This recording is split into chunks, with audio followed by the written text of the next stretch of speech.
আপনি খুবই একটি গুরুত্বপূর্ণ প্রশ্ন করেছেন যে আসলে সাহিত্যের অনুবাদকে আমি আসলে সাহিত্য মনে করি কিনা।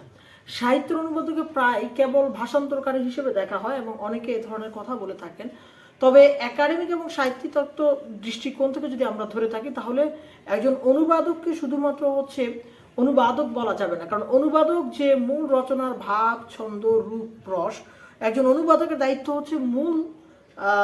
রচনার সেই ভাব, ছন্দ, রূপ, রসকে তুলে ধরা আরেকটি ভাষায়, যে ভাষাটি তিনি অনুবাদ করেন সে ভাষাটি তা নয় যে ভাষাটি তিনি পড়েছেন বা অনুধাবন করেছেন।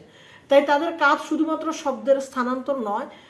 একটি সৃজনশীল প্রক্রিয়া যা মূল লেখকের অভিপ্রায় এবং পাঠকের অভিজ্ঞতা এই দুইয়ের মাঝে সমন্বয় করতে শেখায়। উদাহরণস্বরূপ যদি বলি যে আমরা রবীন্দ্রনাথ ঠাকুরের কবিতা যখন ডব্লিউ.বি. ইয়েটস অনুবাদ করেছেন বা অন্য কেউ অনুবাদ করেছেন, তো সেখানে আমরা দেখি যে সে শব্দের দোতনা বা অনুবাদের বহিঃপ্রকাশ, ভাবের বহিঃপ্রকাশ, সেটা কিন্তু সেই ভাষায় দ্যুতি ছড়াতে হয়েছে এবং তারপর কিন্তু রবীন্দ্রনাথ নোবেল পেয়েছিলেন। কিন্তু এখন আমরা যদি অনুবাদকে আরও সুন্দর ভাষায় বলি তাহলে অমিয় চক্রবর্তী এবং উইলিয়াম কোর্সের অনুবাদ এই প্রক্রিয়ায় উৎকৃষ্ট উদাহরণ হতে পারে, যেখানে বাংলা কবিতার আবিধানিক এবং সাংস্কৃতিক গভীরতা ইংরেজি পাঠকের কাছে তুলে ধরার চেষ্টা করা হয়েছে। অনুবাদে এবং লেখকের মধ্যে পার্থক্য হচ্ছে মূল সৃষ্টির দিকে, যে লেখক মূল ভাব এবং অভিজ্ঞতা তৈরি করেন, কিন্তু অনুবাদক তা পুনর্নির্মাণ করেন একই ভাষা, একই মমতা, একই আবেগ অন্য আরেকটি ভাষায় তিনি তুলে ধরার জন্য। তথাপি অনুবাদের কাজের মধ্যে সাহিত্যিক দক্ষতা প্রয়োজন, ভাষার নান্দনিকতা এবং পাঠকের অভিজ্ঞতা লব্ধ জ্ঞানকে যেন সম্মানের সাথে দেখা হয়, সেই সৃজনশীল প্রক্রিয়ার মাধ্যমে আসলে একজন সফল অনুবাদক হতে পারে। উদাহরণস্বরূপ যদি আমি বলি যে কাজী নজরুলের বিদ্রোহী কবিতা অনুবাদন করা হলো, আমি ঝঞ্ঝা, আমি বিক্ষুব্ধ, আমি ধরনের মতো চঞ্চল, অথবা আমি ভগবানের মুখে পদচিহ্ন এঁকে দে, এই যে পংক্তিগুলো, অথবা হে দারিদ্র তুমি মরে করেছো মহান, তুমি মরেছে দাঁড়িয়েছো খ্রিস্টের সম্মান, অথবা চল চল চল ঊর্ধ্বে গাগনে বাজে মাদল, অরুণ পথের তরুণ দল, চল রে চল রে চল, অথবা এক হাতে বাঁশের বাঁশুরি, আরেক হাতের অনতুর্য, এই যে ভাষার বহিঃপ্রকাশ বা এইভাবে যে কবিতার উচ্চারণ, সেটা যদি আমরা অনুবাদ করতে চাই তাহলে একটা দীর্ঘ সময় এবং দীর্ঘ অনুভূতির উপলব্ধি প্রয়োজন,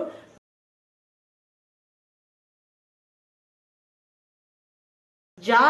একজন অনুবাদক যার কবিতা অনুবর্তন করতে চান তার বাংলা ভাষা কবিতা নিজে পড়ে অনুধাবন করে নিজ মাতৃভাষায় প্রকাশ করাটাই হচ্ছে সবচেয়ে আনন্দদায়ক। এখন অনেক সময় দেখা যায় এরকম যে আমাদের বাংলাদেশে অনেক লেখকরা আমাদের বাংলা ভাষাভাষী অন্য কাউকে দিয়ে ইংরেজি অনুবাদ করাচ্ছেন এবং তারা লিটারালি অনুবাদ করাচ্ছেন, কিন্তু তার যে ইংরেজির যে আবেগ, অনুভূতি বা ভালোবাসা সেটা দেখা যাচ্ছে না। দেখা যাচ্ছে যে যাকে দিয়ে অনুবাদ করানো হচ্ছে তিনি আদৌ ইংরেজি কবিতা, বর্তমান সময়কার কবিতা পড়েছেন কিনা বা ইংরেজি গানগুলো শোনেন কিনা বা তিনি সেটা অনুধাবন করার চেষ্টা করেন কিনা সেটা কিন্তু নিশ্চিত না। ফলে এক ধরনের অনুবাদ করা হচ্ছে কবিতার, বাট সেই কবিতা কতটুকু ভাষার সীমা অতিক্রম করেছে তা আসলে বলা যায় প্রশ্নের বিষয়। আরেকটি বিষয় অনুবাদকরা সাহিত্যকে আন্তর্জাতিক মাত্রায় বা আন্তর্জাতিক পাঠকের কাছে পৌঁছে দেয়। এটি শুধু ভাষার সীমা অতিক্রম করে না,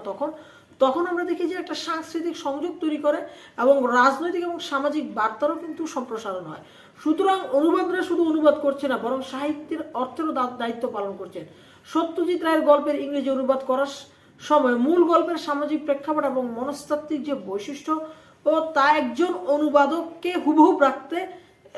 সিদ্ধান্ত নিতে হবে। তিনি যদি তার মতো করে পরিবর্তন করে ফেলেন বা ভাষান্তর করেন তবে তা সৃজনশীল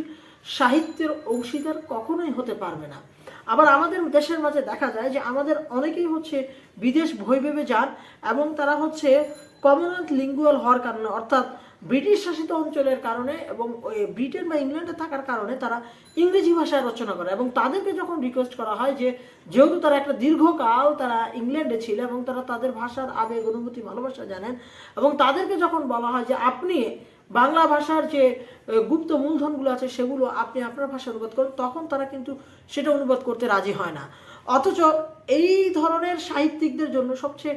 ভালো একটা মেকানিজম ছিল যে তিনি তার অভিজ্ঞতালব্ধ